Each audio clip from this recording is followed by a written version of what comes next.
it is my extreme honor to introduce Seth Tibbott. I have his book right here, but for, for people who don't know, he's the founder of Tofurky, which is a long-standing legacy company in plant-based protein, famous for its holiday plant-based roast. And he has had a really interesting journey, starting the company in 1980, living in a treehouse for many years before it got big. And so he's going to speak to us about the future of plant-based protein from the perspective of someone who's been in the business for a very long time. And I'll hand it off to you, Seth. Oh, great. Hi, everyone. Thanks, Brittany. Pleasure to be here. And as Brittany said, I started out with Turtle Island Foods, which is the name officially, according to the IRS, of the Tofurky Company. And that was in 1980. So I had $2,500 of my own money that I had earned as a teacher naturalist at that time. And I had a love of tempeh. I was sure tempeh was going to be the future of protein, and still in fact do. So let's get started. More details about my life and my proclivity for being able to, my natural talent really was for losing money for many years, but we're in an incredible space right now. So let's look at the future of protein.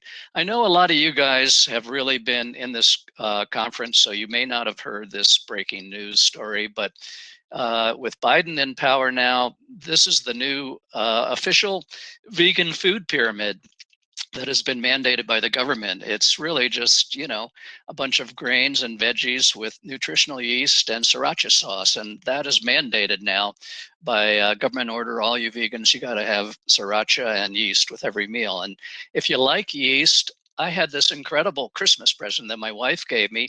It was an I Heart Nutritional Yeast t-shirt. And I think I got a second because they really didn't have the whole thing printed out on it, but I fixed it. And now I have this beautiful nutritional yeast t-shirt. They say there's a city somewhere that has these same shirts, but I think that's fake news. So anyways, moving right along to the future of protein. We have the problem is, of course, creating a sustainable protein for the future. And here's where we are, folks. Right now, 36% of mammals are humans, 7 billion of us now, 10 billion by 2050. 60% of all mammals are captive, awaiting slaughter for us to eat,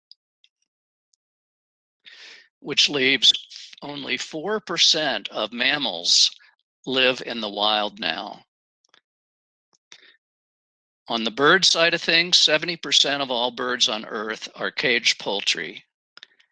And every major ecosystem on the planet is in decline, including the Amazon, which in the 1 minute that I've been talking so far has lost an area the size of a football field and loses a football field size every minute. And the major reason of that is agriculture from animals. Okay, so we need to be creating a sustainable food future by 2050. 2050 sounds like a long ways off, maybe to some of you, because it's longer than maybe you've been alive. But for me, I can remember 1991 very easily, so it's not that far. So the question is, how do we feed 10 billion people, which means 56% more food, without using more land? We currently use about 50% of the Earth's surface for agriculture, and we need to save 2 times the size of India in forests in order to survive on the planet while lowering emissions. So that's a big task that we have before us. Looking at land use, the plant-based proteins are obviously more efficient, but here's the way that it looks right now in the US. 35% of our land is used for pasture and range to grow mostly cows on. 28% is forest. We need to keep those forests. They're a major source of carbon sink, so we can't cut into our forests. The third most common use of land in the US is cropland, and that's 21%. But only 1/5 of that number of 21% is food that we grow to eat. So that's roughly the area the size of Indiana, Illinois, and half of Iowa is producing the food like veggies and fruits that we eat. Another 9% is what they call special use, which is just parks and wildlife refuges, and I think it's also military bases. There's urban is about 4% of all the cities that we live in. And there's another category, miscellaneous, which is like golf courses and cemeteries and stuff like that. So this is the way it stands. And about 30% of the world's lands are used for livestock, and over 40% when you add the amount of cropland that we're growing food for cows, and the pasture and range is into the US. So we're using 40% right now for this protein. And on a standard American diet, speaking of football fields, you can see that it takes 2 football fields to feed one person for a year with animal agriculture, and 2 football fields feed 14 people on a plant-based diet. So if everyone in the world ate a plant-based diets, we'd have 5 billion more football fields of land that could be returned to forest for our animal friends. Talking about climate change, you can look over here. The Harvard School of Public Health has examined the impact of both the retail cost per protein and the greenhouse gas cost per gram of protein. And you can see that all of the wheat, corn, rice, beans, chickpeas, lentils, soys, those are the real winners, both in cost per gram of protein and also in cost to the planet. And of course, beef and lamb and goat are the most horrific expensive proteins, and also the worst as far as greenhouse gases. You know, I heard earlier today people were talking about how expensive plant-based foods are, and it's true that when you look at meat alternatives, ours are about the same or about a little bit more expensive, but let's remember that chickpeas, lentils, beans, much cheaper on a vegan diet. The demand side of mitigation shows that vegan and vegetarian proteins are clearly the winners, and are gentle on the planet. In fact, if the US grains and beans that are now fed to animals were fed directly to people, 800 million more people could be fed. That's like a third almost of the new people that'll be coming on board to the planet by 2050. And a plant-based diet would reduce the amount of land needed for agriculture by 76% and would cut greenhouse gases by 50%. So cows are really the big problem. So I've heard this a lot, let's look at grass-fed beef. And the thing about grass-fed beef is the cows grow slower and smaller than grain-fed cows, which is there's 30% or 27 million more cows would be needed in this kind of program. 47% increase of methane production would be the result of that. And current pasture land would only support 27% of cattle needed to meet the current demand. And we would still, since it's cold and snowy in some areas, we'd still need to grow alfalfa and hay to sustain cattle during the winter, which means pasture land would need to increase by 67% of total US lands, made up from 41%, leading to significantly more habitat loss. So if forage crops, if you didn't grow alfalfa and hay and you just used forage crops, if you didn't use the forage crops, the equivalent of 52% of the US, 152% of the US land would be needed to grow cows. So you would have cows like on every square inch of the US and actually half of Canada too, which would lead to me to tell you that this is an unscalable protein. If we had less of an appetite for beef from a purely less beef standpoint, maybe that would be better, but that's not a real solution. So in this emerging market, we say, and this is our mantra at Tofurky, taste is king, value is queen, everything else is marketing.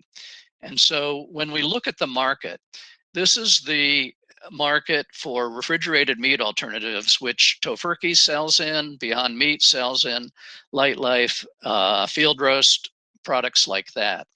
And this orange line down here is the growth of all food, all other food that's not meat alternatives in the grocery store. And you can see that it really has kept pretty stagnant at 2 or 3% growth a year.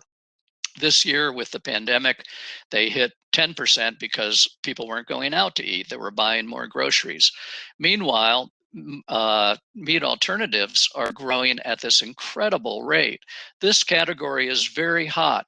And you know, we want to see all vegan brands succeed. We love to see these newcomers like Beyond Meat and Impossible, you know, that go along with the legacy brands like Light Life, Field Roast, and Tofurky, because one is we're altruistic. We want to see a plant-based world. And two is there's a business reason too. It's a lot easier for us and everybody to place products in a supermarket shelf that has a hot category, because we've been in business 41 years and we've seen slow times too. And it's very hard to go into a supermarket and convince the person that is in charge of your space to increase the space if the category is slack. So we love seeing what's happening now, but to give you an idea of the scale, even with all this growth, 1% of we have 1% of the total market right now. Animal-based meat is 99 times bigger than what the plant-based sector is. And per capita animal consumption of meat in 2020 was actually 220 pounds, which is one of the highest per capita rates of consumption that you could ever imagine and that have ever been in history. And I know all you vegans out there like me didn't eat any, so you know that means somebody out there was eating 440 pounds of meat, which is a hell of a lot. Okay, so what's the demographics look like for plant eaters? We see that there's about 3% of America is vegan, 3% vegetarian, and 36% are flexitarians that eat both plant-based meats and animal-based meats. And this is kind of the sector that is growing, and there's the reason a lot of these alternative meat companies are able to exist, which leaves about 58% of America that is what I call the unconverted. You dig deeper into that demographic and you can see amazing things. 8% of African Americans are vegan. That's more than double the percentage of any major demographic group in the US. And, you know, to show some idea of the growth, in 1943, there were 2.7 million vegetarians or vegans in the US, according to a Harris poll. Today, we're seeing 19.4 million vegans and vegetarians in the US, where in this time since 1943, the US population growth has just doubled, like 2.4 times what it was in 1943. But the US vegetarian vegan growth grew at 3 times that rate, which is just about 7%. So we are seeing a lot of growth. And I'm telling you what, there was many years in the 50s and 60s where nobody was out there trying to present information on the vegetarian vegan diet. So a lot of this growth is certainly lately, but that's a pretty good number. You know, clean meat, of course, is another solution that we're going to see in the future. I think we're going to see clean meat starting to make it to the supermarket shelves in the next year or two. It's not necessarily something that I'm interested as a vegan, but I love to see it because of the environmental impact and the fact that we're not killing so many animals anymore. And, you know, people ask me all the time, they go, well, this is kind of gross. Ooh, like meat from a lab. Are people gonna really want to eat this kind of thing from a lab? It's not natural, blah, blah, blah. And I'm saying, like, these are the same people, this is who have adopted to the most cruel, incredible, demonic system of raising protein, and inefficient system of raising protein, cruel and inefficient, that has ever been invented. And now they're going to put their nose up about, lab, what do they want? E. coli sprinkled in there or something? I think, again, if the price is right and the taste and texture is right, it'll be a success. How big? Who knows?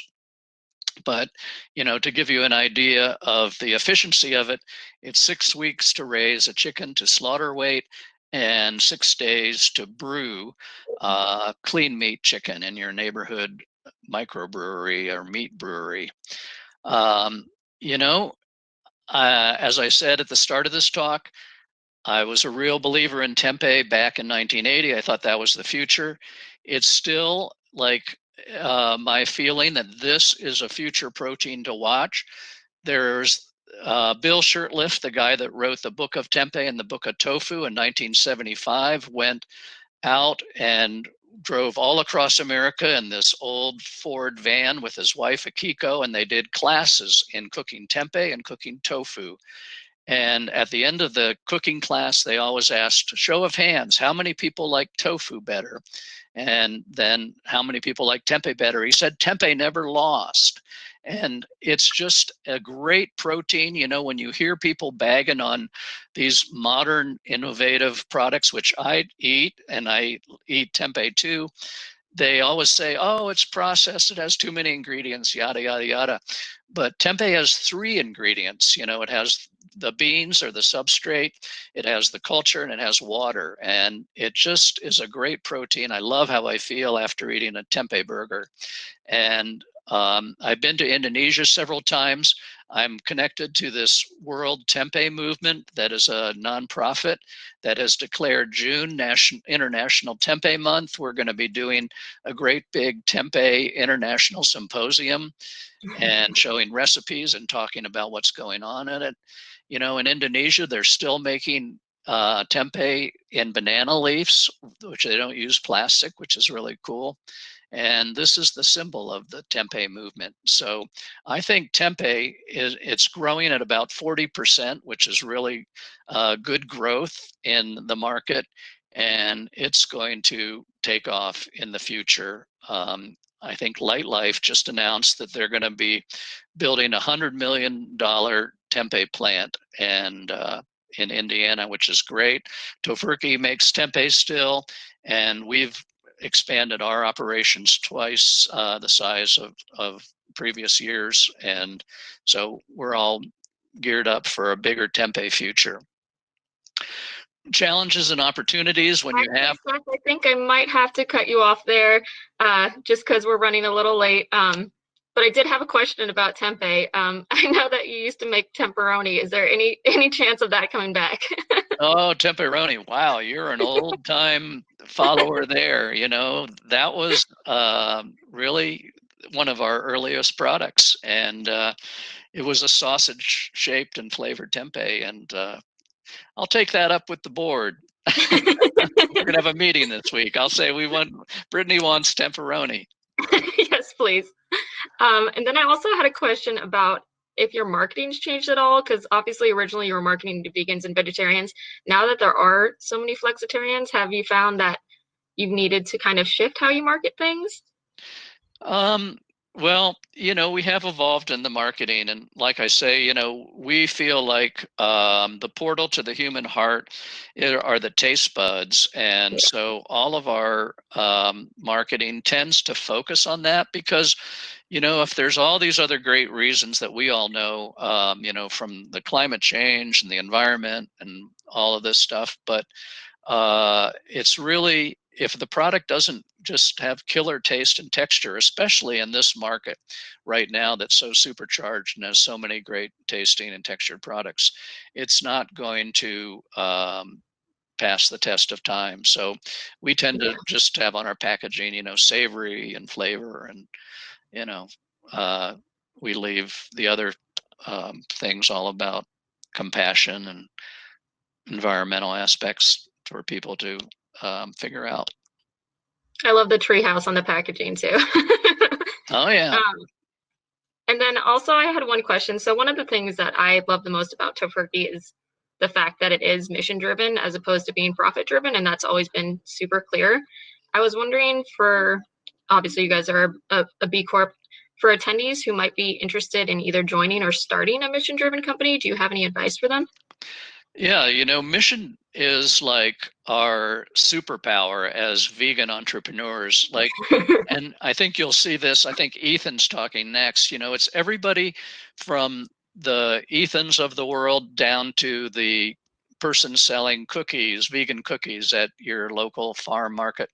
And the thing about mission is you hear even in that venture capital session this morning, they talk about what do you like to invest in a business, and they were saying we like passion, we like somebody that really believes in their product. That's what they look for. And the reason is that the mission and the passion will keep you alive in the business when the money's not there. And that was the way it was for me for a long time, like 15 years before we made a profit. And so mission keeps you in the game. It keeps you hanging around until you pivot and find your own wild tofurky. Yep. Which, speaking of everyone, everyone highly recommend this book. Well, thank you so much, Seth. It's been truly an honor.